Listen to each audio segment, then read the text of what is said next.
Et bonjour à tous, c'est Drax. On se retrouve aujourd'hui pour ma critique de l'épisode 4 de la série Marvel, WandaVision.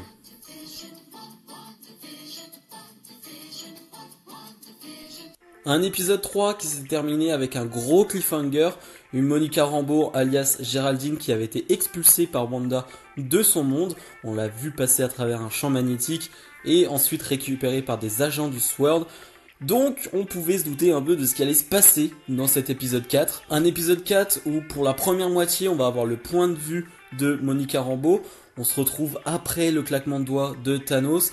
Toutes les personnes reviennent sur Terre à ce moment-là et elle apprend malheureusement que sa mère est décédée pendant ce temps-là. Elle pense qu'elle, ça fait que 20 minutes qu'elle est partie, mais ça fait bien 5 ans qu'elle est partie. Et voilà, j'ai juste bien aimé ce moment où toutes les âmes sont réapparues, comme elles ont disparu dans Infinity War. J'ai bien aimé la manière dont elles sont réapparues et j'aime bien ces petits moments où on nous rappelle ce qui s'est passé, où voilà, on nous rappelle l'histoire quand même, tout ce qui s'est passé. Et j'aime bien ce petit moment. J'aime bien aussi ce petit point de vue de Monica Rambeau. On apprend qu'elle est capitaine du côté du SWORD et elle va reprendre sa place forcément après ce moment d'absence. Donc une Monica Rambeau qui va être appelée en mission et on va retrouver l'agent Wu qu'on retrouve lui aussi dans Ant-Man. J'aime bien aussi retrouver des petits personnages secondaires des autres séries, des autres films, ça fait plaisir tout simplement.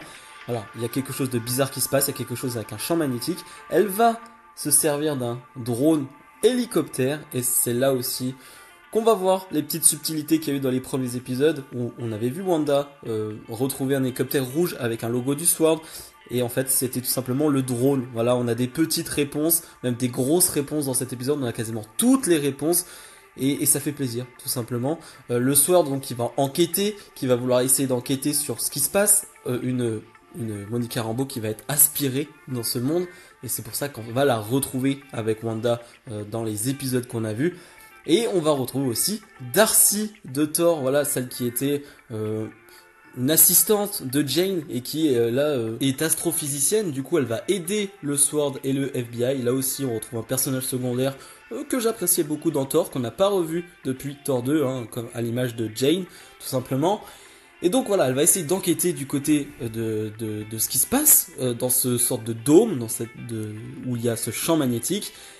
Et vraiment, on a la vision du SWORD dans cet épisode, donc on n'est pas dans un truc années 80 ou quoi que ce soit, on n'est plus dans le monde de Wanda, on est vraiment de l'autre côté de la barrière. Et ça fait plaisir aussi parce qu'on a un côté plus classique, c'est une série plus classique à ce moment-là. On retrouve des choses qu'on connaît du côté de Marvel avec un humour qu'on connaît, avec des prises d'angle, d'angle de caméra, ce genre de choses qu'on connaît, c'est du classique Marvel. Mais ça fait plaisir, on retourne dans notre confort, dans les choses qu'on connaît, ça fait quand même plaisir aussi. Et ce qui est assez drôle, c'est qu'en fait on est du côté du SWORD et on dirait nous sur les 3 premiers épisodes, c'est-à-dire qu'ils font des théories, ils ont grâce à Darcy, ils arrivent à voir la télé et à voir ce qui se passe à l'intérieur, donc ils sont comme nous, ils voient les épisodes les uns après les autres, et ils essayent de théoriser là-dessus, de savoir ce qui se passe, de comprendre. On nous apprend aussi que les gens qui sont à l'intérieur sont des vraies personnes, tout simplement. Alors, on s'en doutait maintenant avec Monica Rambeau qui était une vraie personne et qui a été éjectée, mais du coup on va avoir plusieurs noms affichés. Dans un teaser, on va voir aussi tous les noms affichés avec avec leur carte d'identité. On va avoir 2 noms qui n'ont pas été affichés et sans carte. Il y a Agnès qui n'est pas affichée et on a Dottie. Ce qui est assez bizarre, hein. Il y a plusieurs théories là-dessus, moi je vais pas revenir dessus, j'ai pas envie de faire des théories ou quoi que ce soit, je suis pas très doué là-dessus. Mais voilà, ça laisse du doute, ça laisse planer le doute en tout cas. Le SWORD donc qui ne comprend pas trop ce qui se passe, qui essaie de communiquer avec Wanda à l'intérieur, parce qu'il pense clairement que Wanda est emprisonnée là-dedans, que ce n'est pas de son plein gré. Et donc on va avoir cet épisode, ce moment où elle va parler avec Dottie, on a la radio qui est derrière, est-ce que Wanda, est-ce que tu nous entends, est-ce que tu es là? Et on va le revivre et on va voir une Wanda en fait qui dit simplement non, en fait on s'en fiche. On va avoir le moment aussi où on a cette sorte d'apiculteur, vous savez, dans l'épisode 2, qui sort de l'égout, l'épisode 1 ou 2 je sais plus, qui sort de l'égout et Wanda qui dit non. Et en fait on se rend compte, bah oui, c'est un agent du SWORD qui est passé par les égouts et qui voilà remonte à la surface. Et voilà, il commence à comprendre ce qui se passe du côté du SWORD. On a ce truc final, forcément, où Monica Rambeau revient, et Monica Rambeau va dire tout est de la faute de Wanda. Tout est de la faute de Wanda. C'est Wanda qui contrôle tout. Et l'épisode va pas se terminer là-dessus, il va se passer quelque chose, je vais en reparler. Mais Le Sword a compris, le Sword comprend ce qui se passe, donc là on est à jour, clairement, je pense qu'on va démarrer sur quelque chose d'autre, on en parlera en fin de vidéo. Le Sword est à notre niveau, j'ai envie de dire, le Sword a fini de théoriser, a fini de faire quoi que ce soit, le Sword comprend que Wanda, tout simplement, s'est mise dans une bulle, tout simplement.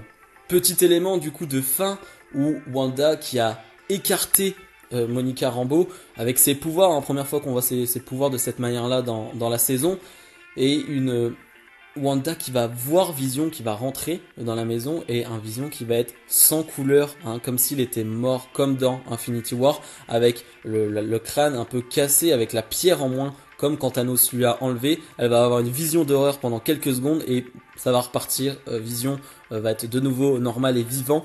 Voilà, Wanda qui, elle aussi, commence à paniquer, à se rendre compte que c'est compliqué, tout simplement, qu'il y a des choses qui se passent, et qu'elle n'arrive pas à contrôler ses émotions.